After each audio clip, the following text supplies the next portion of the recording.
nous continuons avec le séminaire et avec les problèmes d'interprétation que posent les œuvres, que posent les textes, selon en particulier les différents genres de textes auxquels nous avons affaire. Et en particulier ici, ce qui va nous intéresser ce soir, c'est le genre de la lettre. Comment lire une lettre? Et pour ce faire, j'ai invité, je pense, peut-être la meilleure spécialiste en France de la lettre et du genre épistolaire, puisque Geneviève Haroche-Bouzinac a fondé un groupe de recherche sur précisément la lettre. Elle anime une magnifique revue sur l'art épistolaire qui s'appelle, c'est la revue Épistolaire, qui a de splendides numéros. Le dernier numéro que je vous recommande, on doit le trouver en librairie, et porte sur Colette, c'est ça. Il est vraiment splendide. Si vous vous intéressez à Colette, il faut absolument avoir des numéros, mais il y a des numéros aussi sur Proust et sur d'autres auteurs, mais il y a aussi des réflexions très générales, plus générales sur les lettres. Geneviève Haroche-Bouzinac est professeure émérite de littérature française du XVIIIe siècle à l'Université d'Orléans, et elle a une production éditoriale assez incroyable et faramineuse, et forcément, si vous vous intéressez à l'Ancien Régime, vous avez à un moment croisé à la littérature d'Ancien Régime, vous avez, ou même plus moderne, vous avez forcément croisé le nom de Geneviève Haroche-Bouzinac, qui a placé toutes ses recherches depuis sa thèse sur la lettre, puisque sa thèse portait sur la correspondance de jeunesse de Voltaire. Voltaire, dans ses lettres de jeunesse, la formation d'un épistolier au XVIIIe siècle. Mais plus récemment, la lettre a permis à Geneviève Haroche-Bouzinac de construire, au-delà d'autres éditions qu'elle a faites, de construire ce qu'on appelle des biographies, c'est-à-dire de reconstituer la vie des auteurs des lettres, parce que la lettre, c'est le moyen d'accès, je pense, elle le dira tout à l'heure peut-être, c'est un moyen d'accès privilégié pour reconstruire la vie des personnes dans les siècles passés. Et donc, beaucoup plus récemment, Geneviève Haroche-Bouzinac a été l'autrice de plusieurs biographies très remarquées qui ont obtenu de quantité de prix.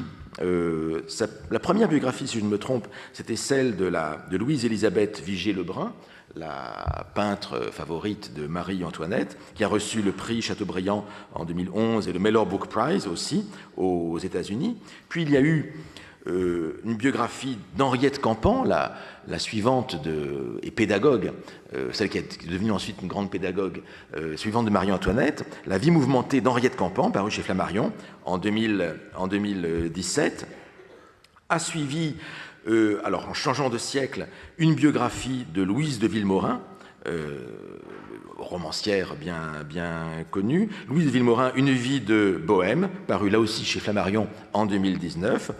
Et enfin, tout récemment, c'était il y a 2 ans, 2023, une biographie de l'épistolière par excellence. Forcément, la spécialiste de l'épistolarité devait se confronter avec l'épistolière par excellence, Madame de Sévigné. Madame de Sévigné, Une femme et son monde au grand siècle, biographie pour laquelle Geneviève Haroche-Bouzinac a reçu le prix de la biographie du journal Le Point et surtout le prix Goncourt de la biographie, ce qui n'est vraiment pas rien. De même, pour la biographie de Louise de Villemorin, elle avait reçu le grand prix de la biographie de l'Académie française. Là aussi, c'était aussi quelque chose. Donc vous avez affaire ici à une grande biographe et quelqu'un qui utilise les lettres très pratiquement pour ses recherches. Et donc le sujet de ce soir, c'est quelle lecture pour la lettre? À toi, Geneviève. Merci, William, pour cette introduction et merci aussi pour cette invitation. Donc, je vais vous parler pendant quelques minutes, quelques instants, de la lecture de la lettre. Et toute correspondance commence par l'ouverture d'une enveloppe. La correspondance de Jean de la Varande, un écrivain normand du début du siècle, aujourd'hui un peu oublié, offre une anecdote qui souligne l'importance de ce moment. Chaque jeudi, la Varande envoyait une lettre à son fils pensionnaire. Ces lettres constituaient un récit à épisodes qui se poursuivit pendant plusieurs années. Puis un jour, lors d'une visite à l'école des Roches où séjournait le garçon, quelle ne fut pas la surprise du père de trouver un tas de ces lettres non décachetées. L'ouverture de la lettre est un acte élémentaire qui transforme le destinataire en lecteur. Ne pas ouvrir l'enveloppe, c'est se protéger, se mettre à l'abri de l'intrusion de l'autre dans son propre monde. Ne pas ouvrir une enveloppe, c'est opposer une fin de non-recevoir à une demande. Transformer le destinataire en lecteur ne va donc pas de soi. Une lettre est un écrit que nous envoyons à une personne absente pour lui faire savoir ce que nous lui dirions si nous étions en état de lui parler, rappelle le théoricien Vaumorière en 1690. Une fois la lettre ouverte, on ne peut plus ignorer la réalité qu'elle contient, et ce qu'elle contient au premier chef, ce sont des nouvelles, autrement dit de l'information, quelle qu'en soit la nature, privée ou collective. On se rappelle l'aphorisme bien connu de Sioran, les livres sont des accidents, les lettres des événements, d'où leur souveraineté. Sioran souligne la dimension performative du message, c'est-à-dire sa capacité à faire basculer le réel. Cette dimension a été surexploitée dans la représentation de la lettre et notamment dans la peinture nordique. Mais ce sont des artistes français qui en tirent le maximum d'effets de dramatisation. J'en veux pour preuve l'un de ces tableaux représentant la mauvaise nouvelle. Le peintre saisit son sujet à un moment de basculement. Nous ignorons ce que la lectrice apprend, mais nous savons que la nouvelle est désolante. Dans la peinture de Jean-Baptiste Pierre, la nouvelle est renversante au sens propre du terme. Elle crée un désordre dans les vêtements, dans la tenue du corps. La protagoniste s'est placée à l'écart dans ce qui ressemble à une galerie où elle s'abandonne à son chagrin. Chez Marguerite Gérard, la lectrice représentée est également submergée par l'émotion. Elle est même décomposée. L'écritoire est ouvert et contient un papier froissé. Le chiot, observateur de la scène, est aux aguets, tandis qu'un miroir convexe, encadré de putti, suggère la présence d'un tiers. S'agit-il d'une citation de Velázquez, du nombre de l'absent, celui dont il est peut-être question dans la lettre? Aucun indice n'informe sur la nature de l'annonce, deuil ou rupture. Dans les deux cas, la lecture de la lettre crée une émotion qui ne peut être dominée. Mais tous les messages n'apportent pas de mauvaises nouvelles. Au contraire, dans le contexte d'un échange familier, Cicéron définit la lettre comme la consolation des absents. Elle a le pouvoir de les rendre présents. J'éprouve un soulagement lorsque je te parle dans l'absence, ad levor cum locor tecum absens. Ici, il s'agit là de la face claire de l'échange lorsque la correspondance est réussie. Cicéron évoque la force eutymique du message qui est un succédané, ce qui donne lieu à des topoi sur le papier, la calligraphie, forme tangible de la présence et qu'on appelle parfois le corps de la lettre. Mais enfin, l'absence est le plus grand des mots, selon la fable. Le pouvoir élémentaire de la lettre est de la tromper. Conversation, causerie, bavardage, radotage sont les métaphores qui illustrent la réussite de cette illusion. La lecture conditionne la bonne réponse. Et comme dans la conversation où les bons écoutants font les bons parlants, le destinataire idéal est avant tout un bon lecteur, ce qui est une denrée rare. Mais il existe aussi une face sombre lorsqu'il y a des turbulences dans la navigation.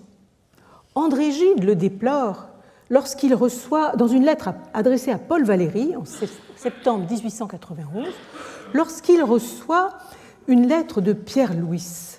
Louis m'écrit des choses absurdes et charmantes, mais rien de ce que je lui demande. De sa vie, il n'a su, je crois, répondre à une lettre.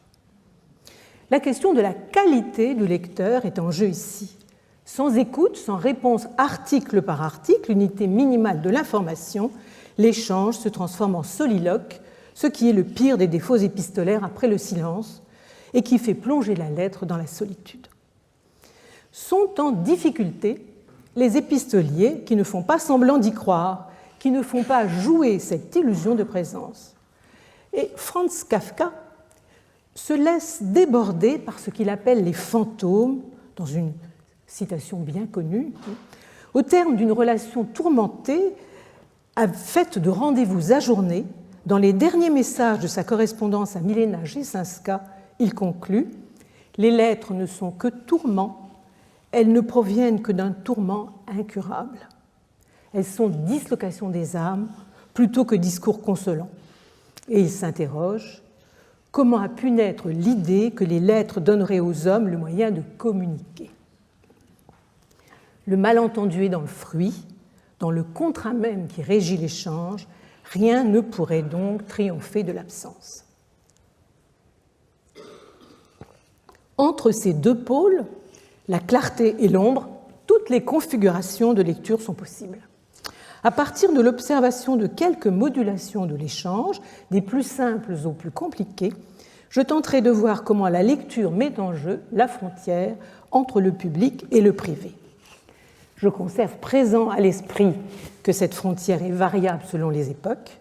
Je n'oublie pas non plus que la lettre est un écrit étroitement lié au contexte historique et politique de sa production et à ses conditions d'acheminement. Cependant, quelle que soit la période envisagée, deux invariants constituent la forme, la signature ou encore souscription et l'adresse ou la destination. Donc je m'autoriserai de ces invariants pour confronter des exemples parfois issus de contextes historiquement éloignés. Et parmi les lecteurs de la lettre, je m'intéresserai aujourd'hui essentiellement à ceux qui sont situés dans l'orbite de l'épistolier et de son destinataire, tout simplement pour des raisons d'espace et de temps, et non à l'usage qu'aujourd'hui nous pourrions faire des correspondances du passé. Donc, de multiples configurations de lecture sont envisagées par le scripteur pour capter son lecteur potentiel. En voici 4 que je vais tenter d'illustrer. Il s'agit à chaque fois de lecteurs qui sont désirés. Donc, tous les commerces épistolaires ne sont pas voués à l'échec, surtout lorsque l'épistolier prépare lui-même la lecture de son message. Dans une lettre canonique, celle du 15 septembre 1670, relatant les fiançailles de Mademoiselle, que tout le monde connaît, Madame de Sévigné conjugue avec brio la forme littéraire de l'énigme et une dramaturgie dans laquelle elle assigne un rôle à son lecteur. On en connaît l'annonce, Monsieur de Lauzun épouse demain au Louvre, devine qui, je vous le donne au 100, je vous le donne au 1000, etc. Cette lettre est dans toutes les mémoires. L'épistolière imagine les réactions de ses destinataires, ses cousins Coulanges, et place dans leur bouche des réponses à ces injonctions. Vraiment, nous sommes bien bêtes, dites-vous. Et plus loin, si vous criez, si vous êtes hors de vous-même, et si vous dites que nous avons menti, que cela est bien fade à imaginer, nous trouverons que vous avez raison. Un scénario, qui peut même connaître une suite, se met en place. Les lettres qui vous seront portées par cet ordinaire vous feront voir si nous disons vrai ou non. Une histoire à épisode en somme. Anticiper les réactions du lecteur, c'est tirer les fils de la relation épistolaire et rendre l'interlocuteur captif et passif. À l'autre extrémité de la chaîne, le récepteur donne à voir dans sa réponse l'ouverture du message et sa lecture. Il devient actif. Ce topos se développe plus ou moins en fonction de l'étroitesse du lien, et en voici une autre illustration qui se situe vers 1780. La comtesse Éléonore de Sabran est séparée de son correspondant, le chevalier de Boufflers, alors gouverneur du Sénégal. L'acheminement est aléatoire et les lettres arrivent par paquets. La comtesse en décrit la réception par étapes. Elle parcourt la lettre afin de savoir si elle ne contient pas de mauvaises nouvelles, puis elle cherche la formule finale, baromètre de la relation. C'est dans un troisième moment qu'elle peut soupeser chacun des articles du message. Voici ce qu'elle dit. J'examine l'adresse, je regarde chacune de tes lettres pour savoir si tu étais bien pressé en l'écrivant. À quoi tu pensais? J'en viens au cachet et je vois que tu ne t'es pas servi du mien ni de ma devise. Cela me fait une sorte de peine. Je tremble, je n'ose le rompre. Je crains de troubler tout à coup le plaisir que je ressens par la vue de quelques mauvaises nouvelles. Le paquet ouvert, je commence par la dernière lettre, comme la date la plus proche, la date la plus fraîche, pardon. Je crois lire, mais je ne lis pas, tant je suis troublée. Chaque page est baisée séparément, mais je les lis avec la même peur et les mêmes précautions qu'on touche un rasoir ou quelque autre arme dont on craint la blessure. Il me faut plus de 24 heures pour savoir ce qu'elles contiennent. La réception mise en scène par Éléonore de Sabran associe lecture et relecture. Et il n'est pas rare que dans une correspondance suivie, l'épistolier marque une pause et dise « J'ai relu tes lettres ». Fragonard, peintre des nuances du sentiment, représente avec sa manière de faire trembler la lumière une jeune fille lisant une lettre. Par tradition, ce tableau est intitulé « La lettre », mais en réalité, il saisit l'instant d'une relecture délectable. Appuyée sur sa main droite, dans une attitude méditative, accoudée au tiroir d'une commode, la lectrice y a puisé une lettre. Le plaisir lui rosit les joues. Le ressouvenir fait partie de la topique épistolaire, car relire, c'est donner vie au passé. De même que le mémorialiste distingue le moi personnage du moi narrateur, l'épistolier relisant des lettres reçues peut réinterpréter une histoire de vie à deux plumes. La lectrice ne s'attache plus à une information qu'elle connaît déjà, mais à des formulations qui l'enchantent et à l'histoire d'une relation. J'emprunterai, pour décrire cette lecture dans la continuité, une formule à Alain Pagès qui note « Toute correspondance comporte une capacité narrative forte ».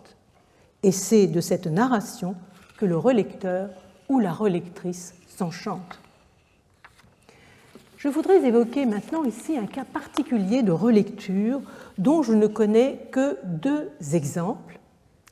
Lorsque le scripteur se confond avec le destinataire, la lecture se fait en vase clos. Paul-Jean Toulet, dont il a été déjà ici question plusieurs fois, expédie à sa propre adresse des missives afin de les trouver au retour dans sa boîte aux lettres. Une façon de voyager les mains vides en confiant à la poste ses impressions. À l'exorde de cette correspondance, il note « Vous trouverez cela singulier, mon cher Paul, ridicule peut-être, que moi-même je vous écrive. » Le poète porte à sa perfection le conseil de Diderot qui suggère d'avoir une âme contournable en soi-même. La dimension ludique de l'apostrophe, qui va du « cher monsieur Toulet » à « cher maître et ami » ou « cher et grand poète », passe par le prudent « mon cher ami » si le mot n'est pas trop familier, ou à un simple « mon cher Paul » et sa variante « cher Paul-Jean ». Mon cher Toulet est plus viril. Enfin, l'affectueuse hypocoristique « petit Paul » est toujours préférable au condescendant « mon bon ami ». Hélas, malgré les déclarations de fidélité, le destinataire reste cruellement muet. Pensez-vous que ce mode de correspondance puisse durer un longtemps et que je vous écrirai toujours sans que jamais vous pensiez à me répondre? Le romancier de mon ami Nann a pratiqué cette correspondance égotiste de manière irrégulière durant 11 années. Peu descriptives, ces lettres de voyage valent comme des états de l'âme, lecture solipsiste de soi-même comme un autre. Si nous sommes informés de la façon dont il s'adresse à lui-même, nous ne savons que peu de choses sur l'usage que Toulet a fait de ces lettres, si ce n'est qu'il les a conservées dans une boîte de lac rouge que pouvaient voir ses visiteurs. Ces formes de lecture simple restent à l'intérieur du duo épistolaire. Mais que se passe-t-il lorsque des tiers sont impliqués dans une superposition de destinataires? Dans une lettre bien connue, adressée à son amie Sophie Voland, son amie et amante Sophie Voland, Diderot envisage une lecture dans un temps différé, par une seconde destinataire non encore en mesure de le dire. Voici ce qu'il dit. « Ô ma Sophie, combien de bons moments je vous dois, combien je vous en devrais encore. Ô Angélique, ma chère enfant, je te parle ici et tu ne m'entends pas, mais si tu lis jamais ces mots quand je ne serai plus, car tu me survivras, tu verras que je m'occupais de toi et que je te disais dans un temps où j'ignorais quel sort tu me préparais, qu'il dépendrait de toi de me faire mourir de plaisir ou de peine. » À travers Sophie, Diderot s'adresse à sa fille Angélique, âgée de 7 ans, la future Madame de Vandeuil, à l'éducation de laquelle il apporte tous ses soins. Pariant sur la conservation de ses lettres, il envisage une lecture qui laissera l'image d'un père aimant dans un temps sur lequel il n'aura plus de prise. Cet appel à une postérité clairement identifiée teinte le message d'un lyrisme parfois remarqué dans la correspondance de Diderot. Donc Angélique est une lectrice invitée dans l'échange. Mais que se passe-t-il lorsque des lecteurs imprévus font irruption? Donc des lecteurs indésirables, eh bien, je vais essayer d'évoquer 4 cas différents mettant en valeur la présence de ces lecteurs indésirables. Les manuels épistolaires insistent sur la possibilité d'effraction du courrier privé. Il faut avoir cette retenue de n'écrire point légèrement aucune chose qui puisse nous nuire ou à nos amis si elle venait à être lue. Dans cette cour de justice qu'est le monde, la lettre peut devenir un témoin qui dépose pour ou contre son auteur, et les recueils regorgent de conseils, de prudence destinés aux débutants. Il n'est pas toujours à propos de confier son secret à un papier qui peut se perdre et tomber en mains étrangères. Madame de Sévigné, qui n'a que mépris pour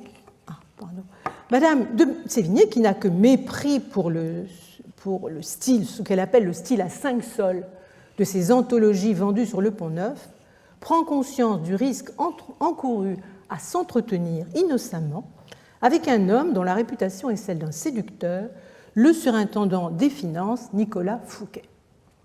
Alors je rappelle le contexte. Après l'arrestation du surintendant, Nicolas Fouquet, son rival Jean-Baptiste Colbert a fait main basse sur un coffret de lettres qui se trouvait dans la demeure de Fouquet. On vit, écrit la mémorialiste Madame de Motteville, qu'il y avait des femmes et des filles qui passaient pour sages et honnêtes et qui ne l'étaient pas. Troublée d'apprendre que certaines de ces lettres figurent dans la fameuse boîte, Madame de Sévigné appelle à l'aide le grammairien Ménage, son ami. Je pense que vous savez le déplaisir que j'ai eu d'avoir été trouvée dans le nombre de celles qui lui ont écrit. Il est vrai que ce n'était ni la galanterie, ni l'intérêt qui m'avaient obligée à avoir un commerce avec lui. L'on voit clairement que ce n'était que pour les affaires de M. de la Trousse. Soudainement, l'épistolière prend conscience de l'ambiguïté de son badinage épistolaire. J'ai été fort touchée de voir qu'il les avait mises dans la cassette de ses poulets et de me voir nommée parmi celles qui n'ont pas eu des sentiments aussi purs que moi. Fouquet trouvait-il dans ces messages des allusions qui ne pouvaient être compréhensibles que par lui? N'est-ce pas l'interprétation de ces allusions que la jeune veuve pouvait craindre? N'y aurait-il pas eu dans ces liasses des billets comparables à ceux discrètement audacieux qu'elle écrivait parfois à son cousin Lucien Rabutin? Entre l'amitié et l'amour, il y a la place pour la tendresse. C'est ce qu'exprime une chanson transcrite par son ami Corbinelli. L'on ne saurait, sans un péril extrême, vous voir souvent et se plaire avec vous. De la bonne amitié, sachez que d'ordinaire, l'on n'a jusqu'à l'amour qu'un pas à faire.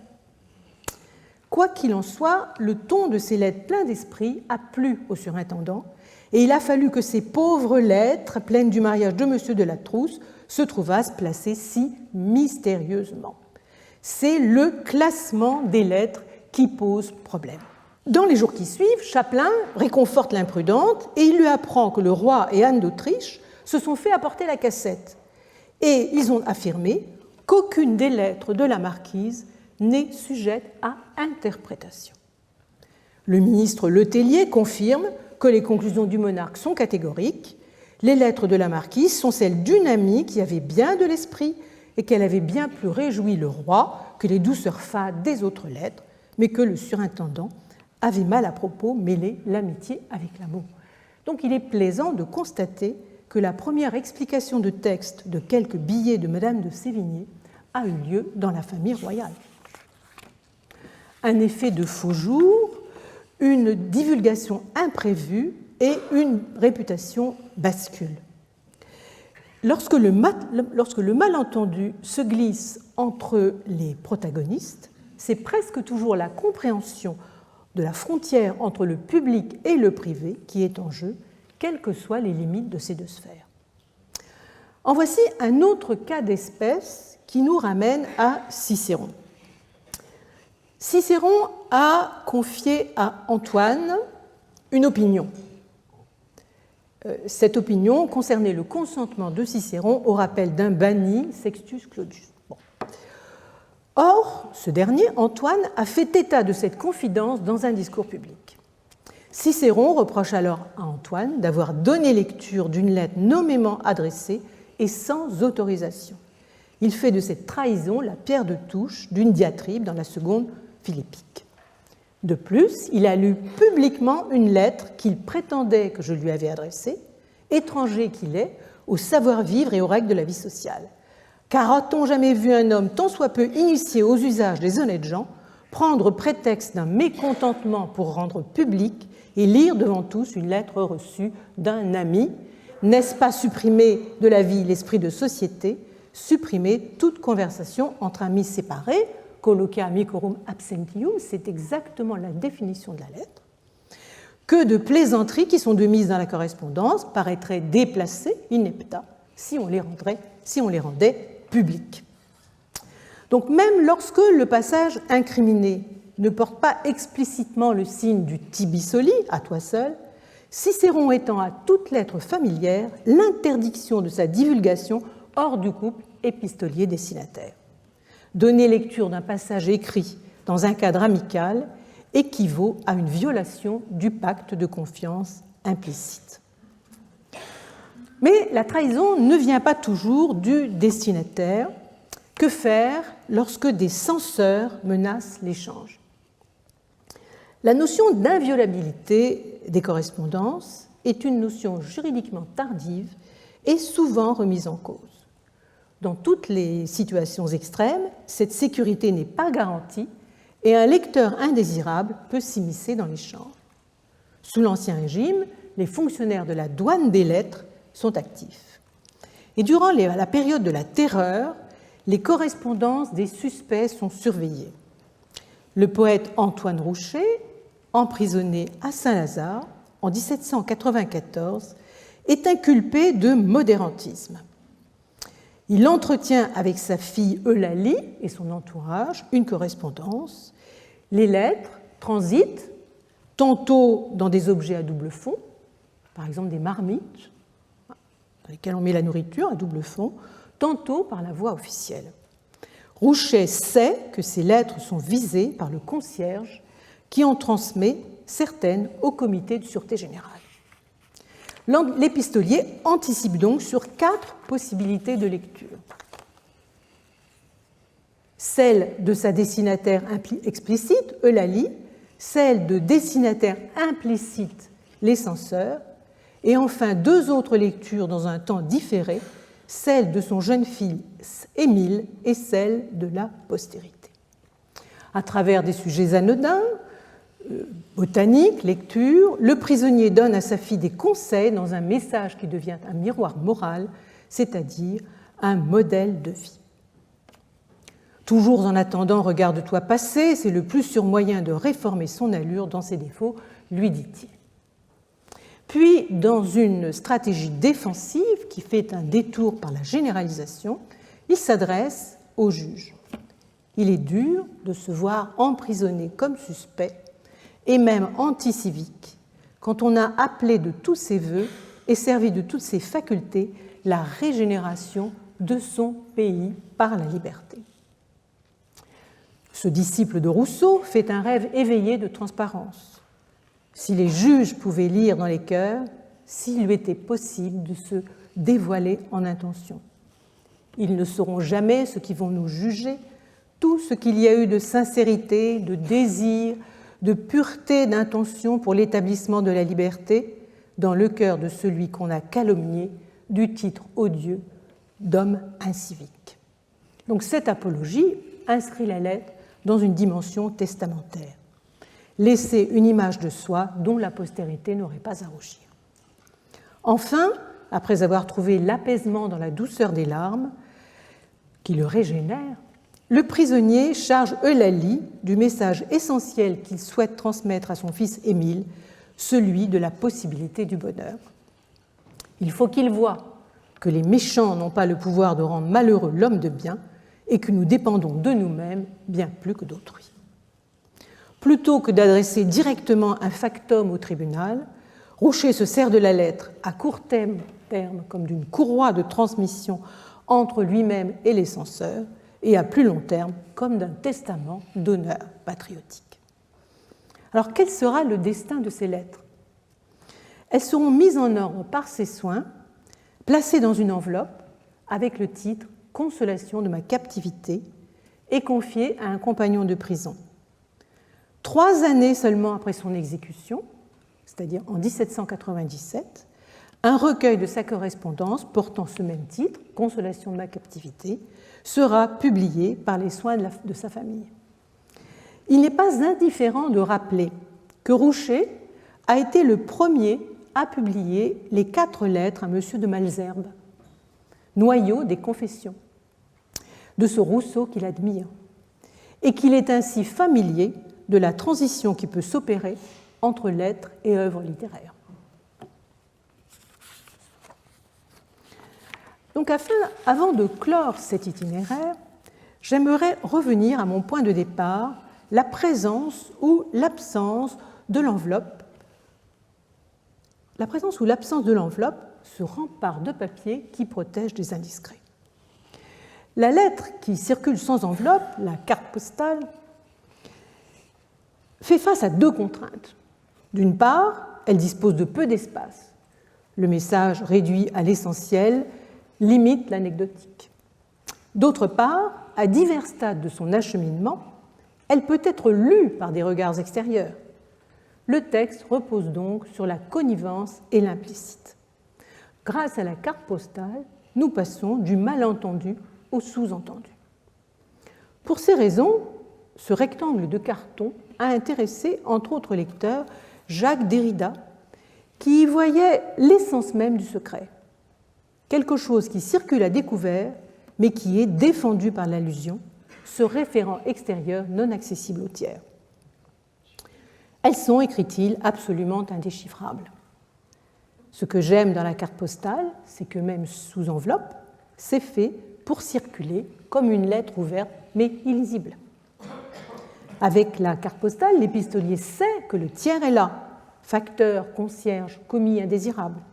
Ce regard extérieur rend sensible une ambiguïté, une jouissance inattendue chez les épistoliers. Crois-tu qu'il y a des tables d'écoute, qu'on ouvre nos lettres ? Je ne sais pas si cette hypothèse me terrifie ou si j'en ai besoin. L'écriture de la carte postale pose la question. Le regard d'un tiers donne-t-il une jouissance supplémentaire à ceux qui partagent un secret, le plaisir enfantin d'être caché ou celui d'avoir peur? Bon. Maintenant, quelques mots de conclusion pour achever ce parcours. On emploie fréquemment la métaphore du kaléidoscope pour évoquer la capacité qu'ont les lettres à se jouer des situations d'énonciation. Ce cliché, car c'en est devenu un, a le mérite de souligner la labilité de la forme. Il confirme la définition produite par Erasme, d'une forme qui varie à l'infini à l'intérieur de ses propres limites, une chose si diverse et qui varie presque à l'infini. Le lecteur pense donc avoir le droit de se servir, comme bon lui semble, de ce texte à usage multiple qui n'est pas protégé par sa publication. L'épistolier, contrairement à ses confrères gens de lettres, n'est pas un auteur, il ne fait pas autorité. La lettre est donc un texte ouvert à tous les vents, c'est ce qui fait sa richesse. La considérer, selon la suggestion de Jacques Derrida, comme la matrice de toute littérature, comme une forme qui n'est pas un genre mais tous les genres, la littérature même, et à condition toutefois de ne pas faire de cette définition la marque d'un négligé de l'écriture, n'est pas cédée à la facilité. Et j'aimerais clore cette présentation sous le signe d'un poète impeccable, aujourd'hui disparu, qui s'appelle Pierre Lartigue. Et ce que ce poème nostalgique souligne, c'est le caractère précieux et fragile de la lettre. Cette poésie modeste et suggestive montre à quel point exister dans un monde sans lettres serait douloureux, un monde d'où serait disparu l'essentiel de nos vies. Dans un monde abandonné par les facteurs, t'imagines pas? La panique de moi s'empare, j'en oublie l'heure des repas, ne plus pouvoir suivre les pas en pensée de qui se sépare, je monte sans cesse au rempart, savoir qui meurt, savoir qui pas. Il n'y a plus de faire-part que de faux jours et de faux pas. On est coupé de la plupart. Caroline est-elle à l'espard? Hubert toujours à mon repas? Peut-être il neige quelque part. Qui sait si tu ne m'oublies pas? Où sont les bons baisers de spa? Silencieux comme un guépard et morne comme une pampa, dans un monde abandonné par les facteurs, j'imagine pas. Je vous remercie.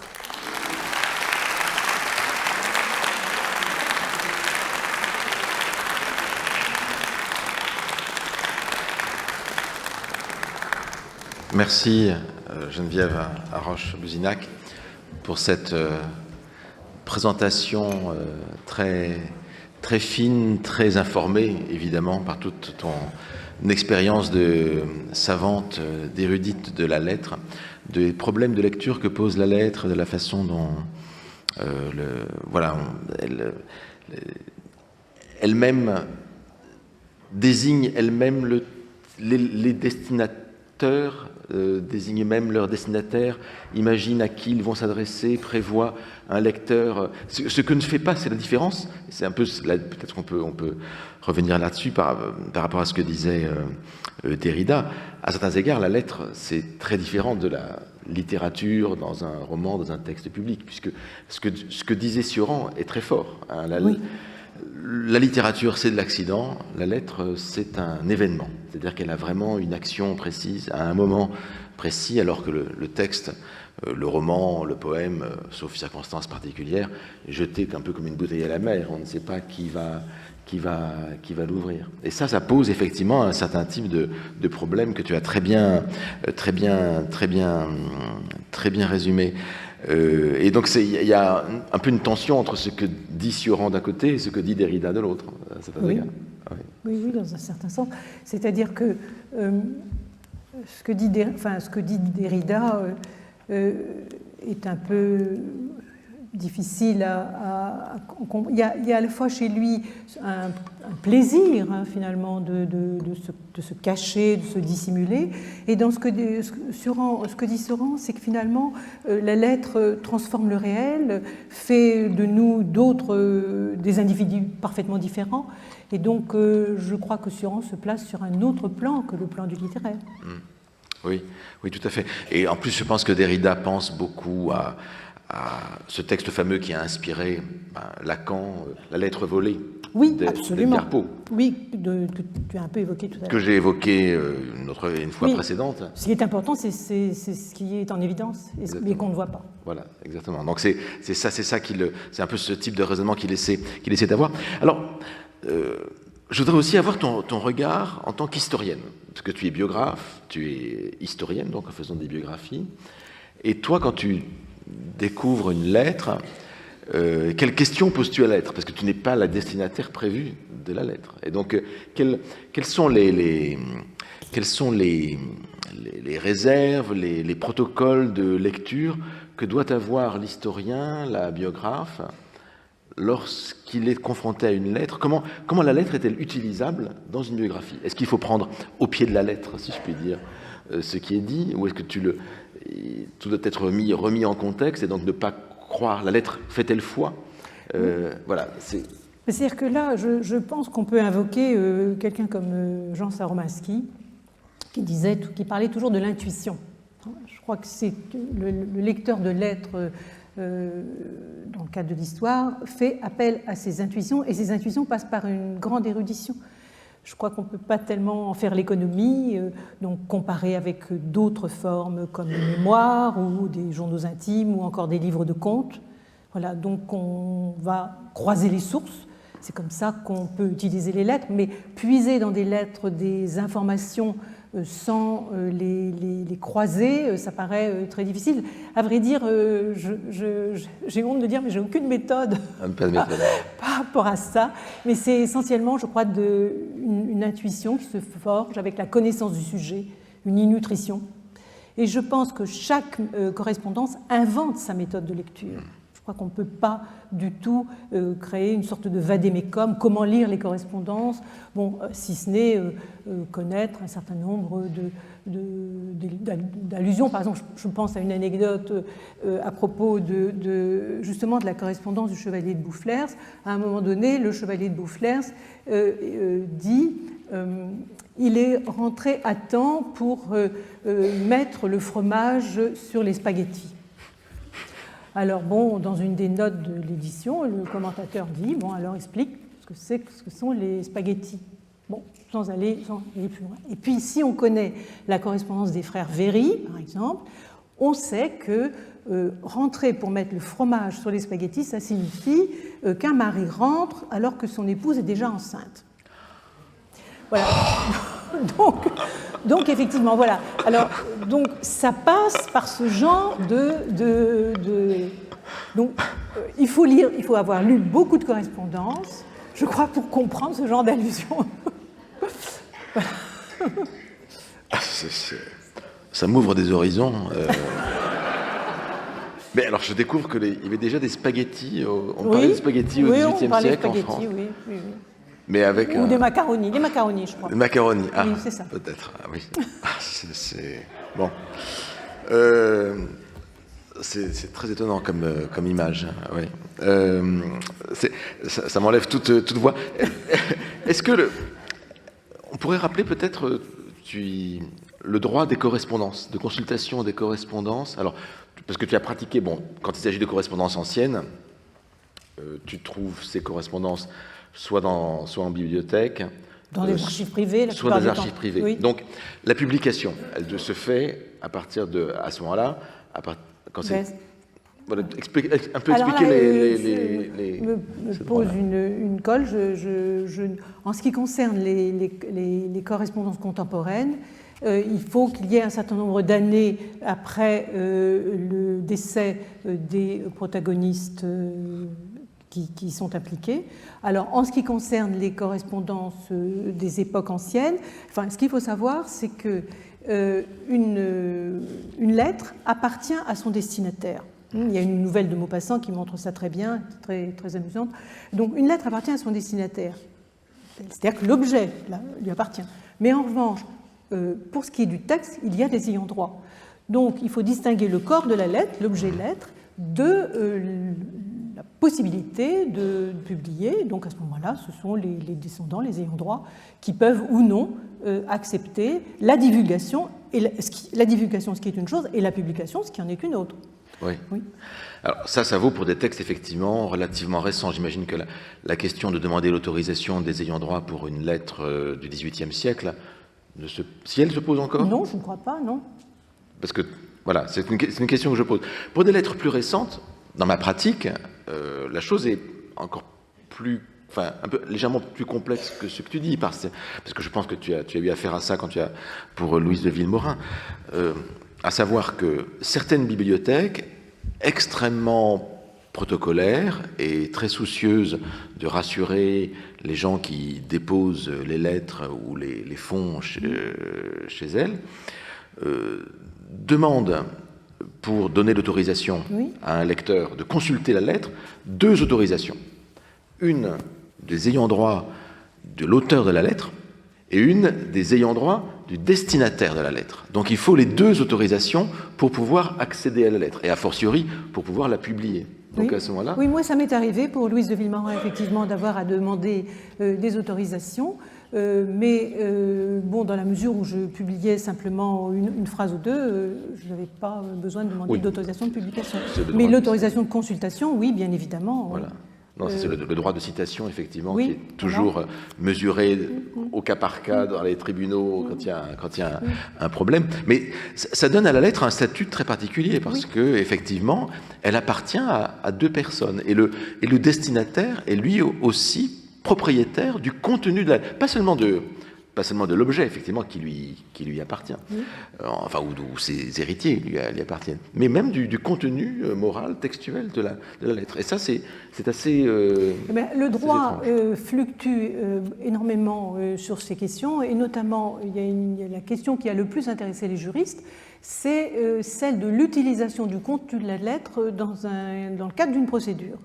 Et donc là, il y a un mémoire qui a été publié par un certain Odilon Baron au XIXe siècle qui récapitule justement l'histoire de cette utilisation. C'est très très complexe et ça change à chaque époque. Donc ça, c'est une question à laquelle on ne peut absolument pas répondre en général. Et puis qui doit changer aussi en fonction des pays, des droits nationaux. Tu as parlé des lettres réelles. Tu n'as pas parlé du tout des lettres fictives, celles qu'on a dans les romans. Ce n'était pas la question que je t'avais posée. Mais justement, est-ce que les lettres fictives, celles qu'on trouve dans les romans de type épistolaire, est-ce qu'elles reflètent la réalité même Est-ce qu'il y a des différences que l'on peut voir entre une lettre fictive, romanesque, et une lettre réelle? Bien, bon, alors... Bon, je trouve que la réalité dépasse la fiction. Les véritables correspondances réelles sont beaucoup plus intéressantes que les correspondances fictives. Mais je crois que ce qu'on peut dire de plus simple, c'est qu'un roman épistolaire, par exemple, ou des lettres fictives, fonctionne dans un système d'information, dans un agencement d'informations fermé. C'est-à-dire que tous les éléments qui sont présents dans le roman seront réutilisés. Voilà. Tandis que dans la réalité, eh bien, on est dans un système complètement ouvert. Combien de projets, combien d'hypothèses ne se réalisent pas, combien de déperditions. Donc je crois que ça, c'est déjà la première différence. La fiction, c'est quelque chose de concentré, de quelque chose de fermé, tandis que les véritables correspondances, c'est quelque chose qui est, comme je le disais, ouvert à tous les vents. Et oui, il faut beaucoup d'informations extérieures pour pouvoir faire sens. Oui, il faut lire beaucoup de pages pour arriver à trouver du sens. C'est ça. Oui, c'est très passionnant ce que tu viens de dire. Et même l'exemple que tu as donné tout à l'heure, que j'ai trouvé vraiment intéressant. Alors, je ne sais plus quelle est cette personne. Oui, c'est la correspondante du Chevalier de Boufflers, c'est ça? Oui. Qui reçoit des paquets de lettres. Elle les reçoit par paquet. Oui. Et alors, elle fait ce que ne fait pas un lecteur de correspondance. Un lecteur de correspondance édité, il commence, ou un roman épistolaire, il commence par la première lettre et il suit l'histoire. Mais elle est dans un rapport à la lettre tout à fait différent. Ce qu'elle veut savoir, c'est la dernière information pour savoir si il y aurait eu un événement qui aurait marqué considérablement les relations, le Chevalier de Boufflers, c'est leur relation entre deux. Et donc, la première lettre qu'elle lit, c'est la toute dernière. C'est la dernière, oui. Parce que les lettres du Chevalier de Boufflers transitent par bateau, et donc elle écrit une sorte de journal, elle écrit tous les jours, elle écrit une sorte de journal épistolaire, et donc, une fois qu'elle a un certain nombre de contenus, eh bien, elle le rassemble. Et quand un bateau s'en va, eh bien, elle donne le paquet. Et donc, ce qui fait que Boufflers, et inversement, c'est-à-dire qu'ils reçoivent, je ne sais pas, 10, 15 lettres en même temps. Mais quelquefois, elle est restée pratiquement un an sans avoir de nouvelles. Et donc, effectivement, ce qui compte pour elle, c'est la mauvaise nouvelle, hein, oui. Justement. Et donc la dernière lettre. Oui, sous l'Ancien Régime, quand on ne reçoit pas de lettre, eh bien, on peut s'inquiéter beaucoup. C'est la vie, la maladie du destinataire, enfin du correspondant qui peut être en jeu. Ah, ils n'ont qu'à téléphoner. Voilà. Mais non, je plaisante, bien sûr. Justement, tu as fait des biographies, se basant entre autres sur des lettres, mais pas seulement, de personnages du XVIIIe siècle, du XVIIe siècle, et aussi du XXe siècle, avec Louise de Villemorin. Et donc tu as eu accès, tu as consulté des lettres du XXe siècle, je ne parle même pas de l'époque actuelle, qui est encore différente, des lettres du XXe siècle de Louise de Villemorin ou de ses correspondants, et des lettres du XVIIIe.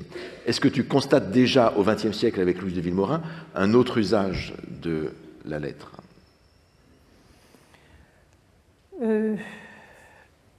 Alors, ou d'autres exemples hein, de lettres du XXe siècle Oui, c'est-à-dire que le cas de Louise de Villemorin est un peu particulier pour deux choses. D'abord, c'est une grande séductrice et c'est un grand poète.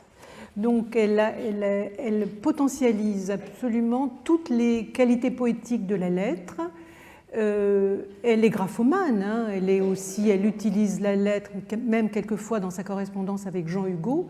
Elle a imaginé à un certain moment de terminer sa lettre par un paragraphe qui serait constitutif de mémoires à venir, et elle charge Jean Hugo, qui devient une sorte de dépositaire, de réunir ses mémoires. Mais alors ça va durer juste simplement un moment.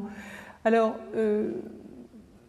je ne saurais pas trop répondre à ta question, savoir s'il y a vraiment une différence. Moi, ce que je constate quand même, c'est qu'il y a un certain nombre, il y a des invariants. Hein, donc, des lieux communs, l'amitié, l'amour, etc. Et je n'ai pas vraiment l'impression, par exemple, que les lettres de Villemorin soient si imprégnées de modernité que ça. Je m'explique. Louise Villemorin, dans les années 50, 60, peut utiliser le téléphone. Donc, il y a des choses qu'on peut dire au téléphone, et à ce moment-là, on réserve la lettre à un autre usage, ou est-ce qu'on écrit uniquement à des personnes à qui on ne téléphone pas ? Oui, ou est-ce qu'on peut écrire aussi à des personnes à qui on téléphone ? Elle avait des téléphonades qui duraient 2 heures tous les matins. Oui, c'est-à-dire que donc, quelle serait la part réservée à l'information ? C'est très difficile à dire. C'est une question à laquelle je ne veux absolument pas répondre. D'abord parce que la quantité de relations qui s'épanouissaient autour d'un personnage comme Louise de Villemorin est immense. Et même, par exemple, on pourrait poser la question à propos de la correspondance de Valéry et de Proust aussi. Proust téléphonait, mais c'est-à-dire que l'usage du téléphone n'était quand même pas du tout proche de l'usage que nous en faisons aujourd'hui. Mais c'est vrai que la question de la concurrence de ces modes d'information et de communication se pose. Voilà, et ça pose aussi beaucoup de problèmes d'interprétation Alors, toutes les correspondances posent des problèmes d'interprétation, forcément. Mais les correspondances, en particulier je pense aux correspondances de Valéry que je connais, posent des questions, surtout avant la Seconde Guerre mondiale, où l'usage du téléphone, bien sûr, existe, etc.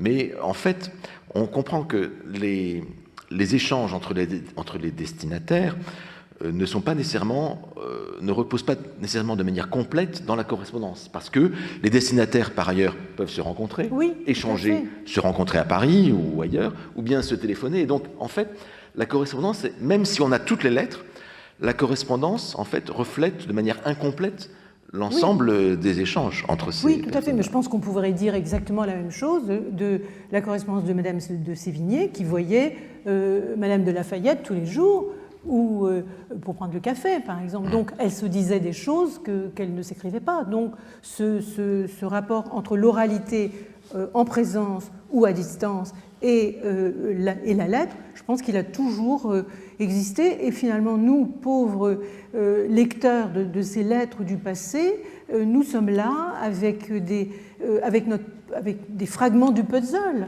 Et nous sommes toujours en train d'essayer de reconstituer, de recoller des morceaux pour essayer de comprendre les choses. Mais c'est ça, c'est cette dimension extrêmement parcellaire du document qui pose problème, et c'est ça aussi qui rend la chose intéressante. Est-ce qu'il y a un avenir de la lettre, ou même un présent de la lettre? Oui, on voit le message de Pierre Lartigue. Oui, voilà, c'est pourquoi je voulais citer ce poème nostalgique qui a été écrit maintenant il y a 2001, il y a plus de 20 ans déjà. Et je me souviens, quand je suis arrivé à Paris, dans les fin des années 80, il y avait 2 services de facteurs par jour. Oui. Et maintenant, j'ai entendu dire qu'effectivement, il n'y aurait plus qu'un jour sur 2 ou quelque chose comme ça. Donc, oui, on a quand même... oui, c'est une chose qui est évidente, c'est entre le moment où, par exemple, où l'association de recherche sur l'épistolaire a commencé à s'intéresser à la lettre il y a une 40aine d'années, et aujourd'hui, eh bien, il est vrai que notre position a complètement basculé. Nous avons maintenant une attitude complètement nostalgique vis-à-vis de ces boîtes aux lettres, de ce courrier, voilà, mais bon... Il reste beaucoup de travail quand même à faire. Oui, il sur reste tout ce encore qui beaucoup de existe, travail. Oui, il y a encore beaucoup. Dans les archives. Voilà, il y a encore beaucoup de correspondances. Heureusement. Voilà. Mais on peut penser qu'il y a beaucoup de choses. Par exemple, c'est un peu le problème de la question de la carte postale chez Derrida.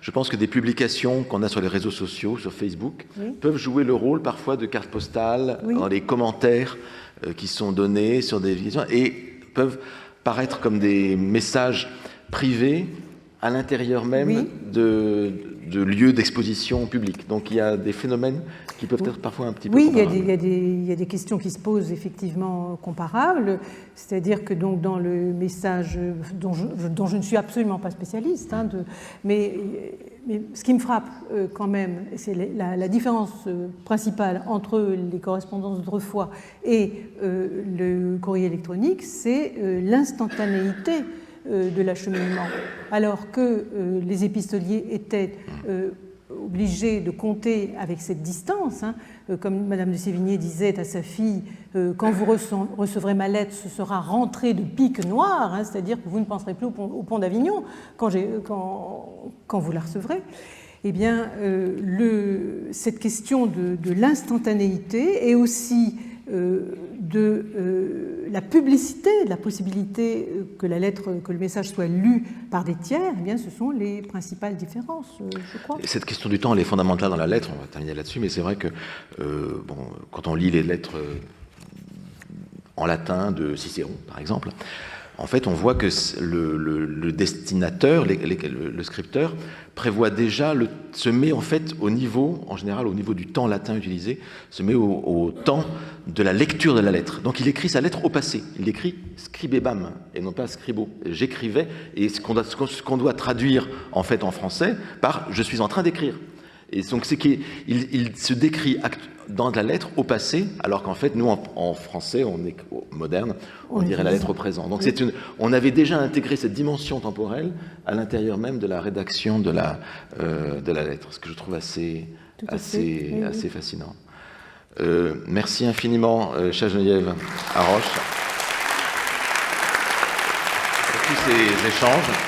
Et je crois que dorénavant, nous ne mettrons plus du fromage sur des macaronis ou des spaghettis sans arrière-pensée.